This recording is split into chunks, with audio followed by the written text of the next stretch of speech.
레위기 5장입니다.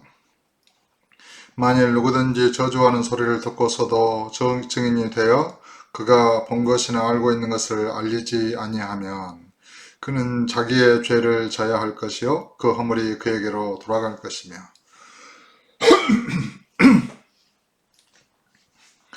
비로소 이제 이 율법에 있어서 그 축복과 저주에 관한 그런 것들이 이제 구체적으로 이렇게 제시되고 있습니다. 누군가 어떤 저주하는 소리를 듣고 이렇게 증인이 되었는데 그가 본 것이나 알고 있는 것을 알리지 않으면 그것도 그것이 자기가 죄를 져야 된다는 것입니다. 오늘날 이 형법이나 이런 것에서도 위증죄나 이런 게 있지 않습니까? 그러니까 증인은 자기가 본 것에 대해서 정직하게 말해야 될 그런 의무가 있는 것이죠. 그래서 보고 안다는 것이 반드시 좋은 것만은 아닙니다. 불가피하게 이렇게 본 것을 말하지 않을 수가 없잖아요. 자기 생명의 위협을 받으면서도. 그러니까 이런 여호와 앞에서 또 아버지 앞에서 우리가 성령의 인도함을 받고 살아갈 때에 내가 알았다, 내가 보았다, 그것이 어떻게 나에게 영향을 미칠지 모릅니다. 사실은. 상당히 중요한 문제죠. 보고 듣고 안다는 것에 대해서. 또 어떤 위치에 있는 사람이 그것을 알고도 묵인했다거나 잘못된 것을, 그런 것도 죄가 됩니다. 어떤 것을 듣고도 모른 채 했다거나 이런 것도 죄가 됩니다. 그러니까 자녀나 어떤 또 형제 관계에서나 어떤 것을 이렇게 아버지께서 성령으로 그것을 듣게 하시고 깨닫게 하실 때가 있습니다. 그런데 그 보고 듣고 행하는 모든 것에는 자유의지를 가진 인격체로서의 그런 모든 반응이 책임이 있는 것이라는 것입니다. 그가 그것을 듣고 어떻게 생각했느냐, 그가 그것을 보고 어떤 마음을 품었느냐, 또 그것을 이렇게 어떤 것을 보고 듣고 알았을 때 어떻게 책임있게 행동을 했느냐, 어떻게 기도를 했느냐, 이런 모든 것이 그런 주님 앞에서 낱낱이 다 드러나는 것입니다. 상당히 어려운 것이죠. 누구든지 저주하는 소리를 듣고서도 증인이 되어 그가 본 것이나 알고 있는 것을 알리지 아니하면 그는 자기의 죄를 져야 할 것이요 그 허물이 그에게로 돌아갈 것이며, 복음 안에서 우리가 성령 안에서 주께서 그것을 보이실 때는 주님의 뜻이 있습니다. 우리가 보고 듣고 행하는, 또 알게 하시는 그런 모든 것에 대해서 저와 여러분은 인격적으로 응답해야 되고, 인격적으로 생각을 해야 되고, 믿음으로 생각하고 믿음으로 반응해야 됩니다. 그런 책임이 주어지는 것입니다. 그러니까 모든 보고 듣는 모든 일에 대해서 그렇습니다. 예를 들어서 TV에서 어떤 그런 악인이 범죄하고 그런 것이 뉴스에 났다 합시다. 그러면 그 마음의 반응이 저런 죽일 놈 하면서 그 사람을 비판하고 판단하고 정죄하는 마음과 생각을 가질 수가 있습니다.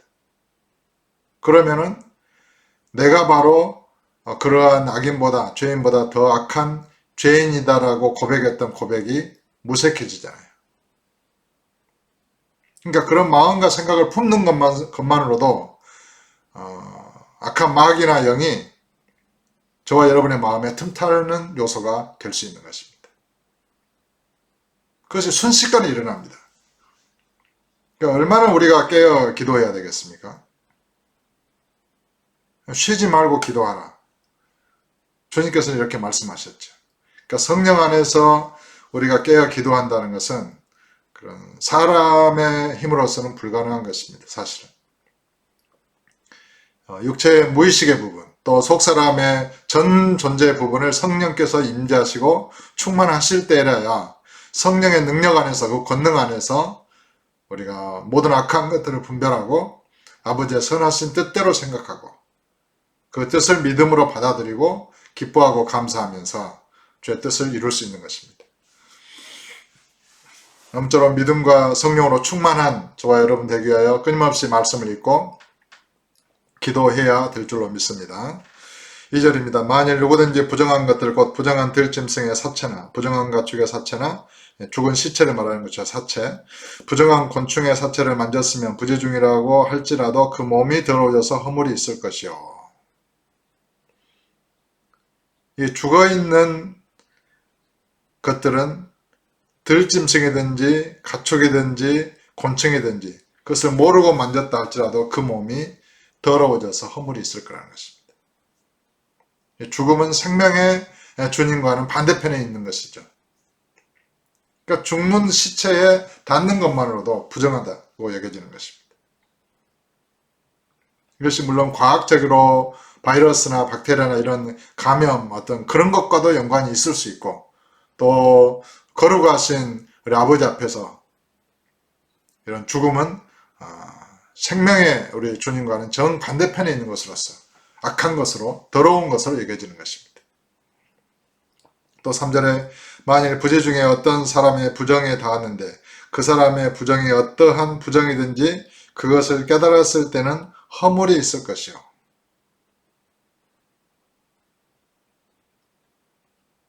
만일 누구든지 입술로 맹세하여 악한 일이든지 선한 일이든지 하리라고 함부로 말하면 그 사람이 함부로 말하여 맹세한 것이 무엇이든지 그가 깨닫지 못하다가 그것을 깨닫게 되었을 때에는 그 중 하나에 그에게 허물이 있을 것입니다. 주님께서 맹세하지 말라 그랬지 않습니까? 내 머리카락 하나도 희거나 검게 할 수 없다. 그러니까 과도하게 자기가 어떤 정치인들이 가끔 하늘이 두 쪽 나도 그렇게 하리라 이런 말들은 어리석은 말인 것입니다. 사람에게는 자기의 머리카락을 희거나 검게 할 능력이 없는 것입니다. 주님께 달려있기 때문에 맹세의 말, 지나친 어떤 그런 보증하는 말은 악한 것입니다. 그래서 옳다 아니라 하라. 이에서 지나치는 것은 다 악한 것이다. 성경은 그렇게 기록된 것입니다. 또 5절에 이 중 하나의 허물이 있을 때는 아무 일에 잘못하였노라 자복하고 이 자복하는 거 굉장히 중요하죠. 신약에서.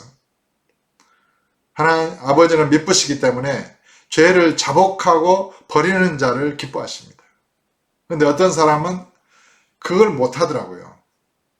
자기의 죄를 인정하고 용서해 주십시오 하면은 사람과의 관계에서든지 주님과의 관계에서든지 그 죄를 주님께서 용서해 주시고 또 사람이 용서받으면 깨끗해지는 것인데 회피하려고 하고 변명하려 하고 자기의 죄를 감추려고만 해요.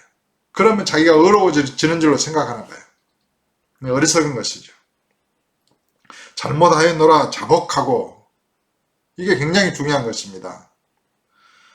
그 잘못으로 말미암아 여호와께 속죄제를 드리되 이 속죄제 예수님께서 저와 여러분을 위하여 속죄제를 드리셨기 때문에 자기의 죄를 자복하고 인정하고 회개하고 버리게 해달라고 기도하고 주님께 은혜를 간구하면 주의 속죄제로 말미암아 그 피로 말미암아 깨끗하게 씻겨지고 다시는 그런 죄를 범치 않을 성령의 능력을 간구하게 되면 성령으로 말미암아 새롭게 되어서 거듭난 자로서 이렇게 살아갈 수가 있는 것입니다.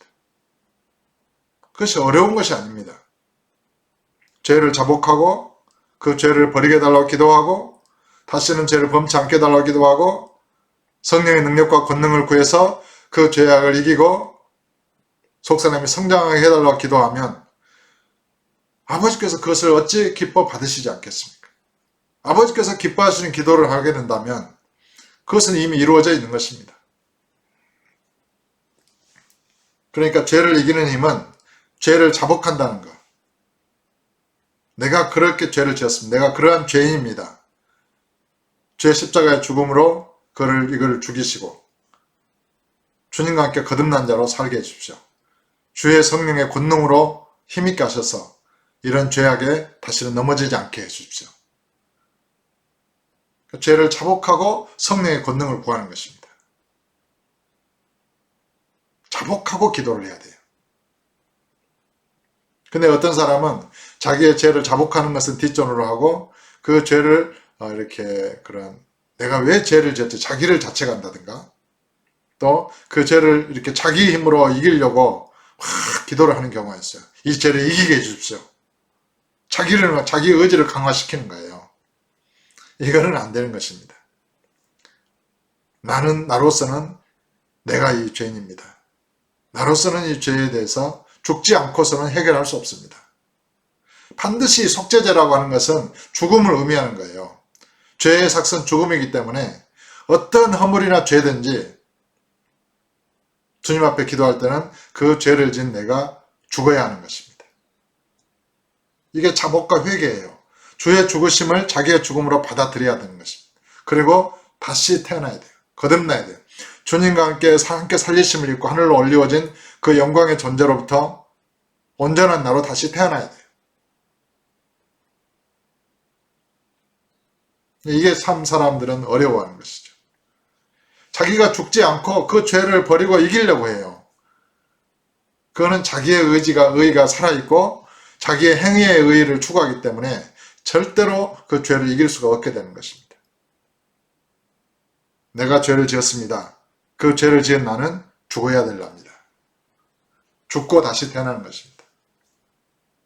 주의 죽으심으로 죽여달라고 죽여달라고 기도했으면 죽었음을 믿고 함께 장사되고 이제는 주님과 함께 거룩한 존재로 다시 살아난 자로서 하늘에 올리워진 자로서 그 영광의 존재로서 온전한 나를 믿음으로 다시 받는 것입니다. 그것을 구하는 것입니다. 악한 것을 생각지도 않는 온전한 나, 이 죄악된 나에 걸려 넘어지지 않고 이것을 물리치고 이기는 거룩한 나, 주님과 하나 된 나죠. 주님으로 충만된 나죠. 그것을 믿음으로 생각하고 믿음으로 구할 때 믿음으로 주십니다. 예수 이름으로 주십니다. 그리고 성령의 기름 부음을 구하는 것입니다. 성령의 능력과 권능으로 말미암아 그 죄의 배후에 있는 마귀를 이기고 이 죄악을 이기고 아버지의 뜻대로 말씀을 이루며 살게 해달라고. 성령의 권능을 구하는 것입니다. 성령의 권능에 의지하는 것입니다. 그러면 새로운 나는 그리스도로 충만된 나요. 성령의 권능으로 충만된 나이기 때문에 넉넉히 그 죄를 이길 수가 있는 것입니다.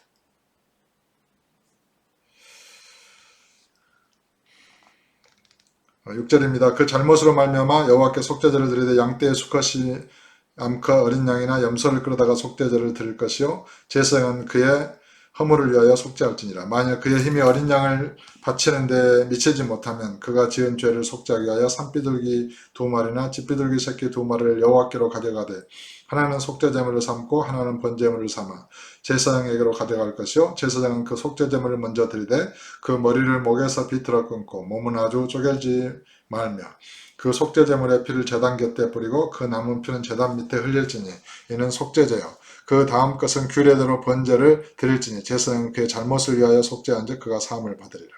만약 그의 손이 산비둘기 2마리나 집비둘기 2마리도 미치지 못하면 그의 범죄로 말미암아 고운 가루 10분의 1 에바를 애물로 가져다가 속죄 제물로 드리되 이는 속죄제인즉 그 위에 기름을 붓지 말며 유향을 놓지 말고 그것을 제사장에게로 가져갈 것이요 제사장은 그것을 기념물로 한 움큼을 가져다가 제단이 여호와의 화제물 위에서 불사를 지니는 속죄제라.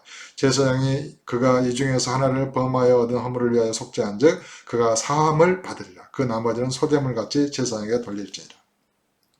그러니까 거짓 맹세하는 자나 인간은 거짓말에 능숙하지 않습니까? 그 거짓된 애를 내가 아무리 거짓말을 안 하려고 애를 써도 안 되는 것입니다. 이 율법은 인간을 새롭게 할 수 없습니다. 나를 새롭게 하지 못해요. 내가 알지 못했던 그런 죄를 깨닫게 하는 것입니다. 그리고 십자가 앞으로 가서 내가 죽었다는 것을 확인해야 되는 것입니다. 내가 이러한 죄악 가운데 있었는데 지금까지 몰랐으면 예수를 믿은 후에라도 내가 이 율법과 십자가 앞에서 다시 내려가서 죽고 거듭난 자로 다시 태어나야 되는 것입니다. 마음 안에서 믿음 안에서 되는 것이기 때문에 시간과 공간을 초월해서 십자가 앞에서 죽고 장사되고 다시 태어날 수 있습니다. 그러니까 성령의 능력으로 그렇게 되는 것이죠. 그러니까 이 율법서를 읽을 때는 죄악된 나의 죄를 발견하고 죄악된 나를 발견하고 주님의 십자가 앞으로 가서 내가 죽고 부활의 생명의 능력으로 함께 일으킴을 받고 하늘로 올리워진 그 영광의 존재로부터 다시 태어나는 그 과정을 우리는 반복하는 것입니다. 그리고 성령의 기름 부음을 받고 건등을 받고 다시는 이러한 죄를 범치 않고 온전한 진리를 사랑하고 진리를 믿은 자로서 주님처럼 의롭게 생각하고 의롭게 사랑하고 성령의 능력과 권능으로 무의식에서라도 부재 중에서라도 죄와 악에 물들어지지 않고 이 세상과 죄와 마귀를 이기며 승리하는 삶을 살아가는 진정한 그리스도의 참된 제자가 되는 것입니다. 그것이 오늘날 이 율법서를 읽는 저와 여러분의 여러분에게 성령께서 주시는 가르침일 것입니다. 14절에 여호와께서 모세에게 말씀하여 이르시되 누구든지 여호와의 성물에 대하여 부재 중에 범죄하였으면 여호와께 속건제를 드리되 내가 지정한 가치를 따라 성소의 세겔로 몇 세겔 은혜 상당한 흠없는 순양을 양떼 중에서 끌어다가 속건제로 드려서 성물에 대한 잘못을 보상하되 그것의 5분의 1을 더하여 제사장에게 줄 것이요 제사장은 그 속건제 순양으로 그를 위하여 속죄한 즉 그가 사함을 받으리라. 만일 누구든지 여호와의 계명 중 하나를 부재 중에 범하여도 허물이라 벌을 당할 것이니 그는 내가 지정한 가치대로 양떼 중 흠없는 순양을 속건제물로 제사장에게로 가져갈 것이요 제사장은 그가 부재 중에 범죄한 허물을 위하여 속죄한 즉 그가 사함을 받으리라.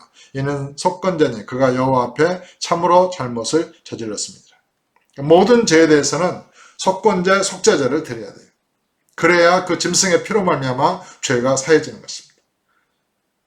이와 같이 예수 그리스도의 십자가의 피로 말미암아 저와 여러분의 겉사람, 속사람, 영과 혼과 몸, 무의식, 의식 모든 이 존재의 죄가 씻겨진 것입니다. 그리고 거룩하여진 것입니다. 히브리서는 그것을 명백하게 말씀하지 않습니까? 영원하신 자기를 드린 그리스도의 피가 어찌 너의 양심을 깨끗하게 하지 못하겠느냐? 어찌 너희로 아버지를 성결과 의로 이렇게 섬기게 하지 못하겠느냐? 그러니까 저와 여러분의 이 생각, 감정, 이런 양심, 이런 모든 것들이 주의 피로 깨끗하게 모든 죄에서 씻겨졌고 성령의 능력으로 말미암아 능력 있게 된 것입니다. 거룩하게 된 것입니다. 다시는 성령이 거하시는 존재는 다시는 죄와 악에 의해서 이렇게 더럽혀지지 않는 것입니다. 불법이나 죄와 악이 타버리는 것입니다. 성령이 충만할 때. 그래서 우리는 항상 믿음과 성령의 충만함을 강구하고 이 세상을 이기며 살아갈 수가 있는 것입니다. 오늘 또 주님과 동행하는 삶, 믿음과 성령의 충만해서 성령의 권능에 의해서 세상의 악한 것들이 달라붙는 것이 아니라 그런 것들이 내게 오는 즉시로 타버리고 저와 여러분은 항상 성령 안에서 거룩한 존재로 생각이나 감정이나 뜻이나 무의식이나 의식이나 속사람이나 겉사람이나 영이나 혼이나 몸이나 주 안에서 영원히 온전케 된 자로서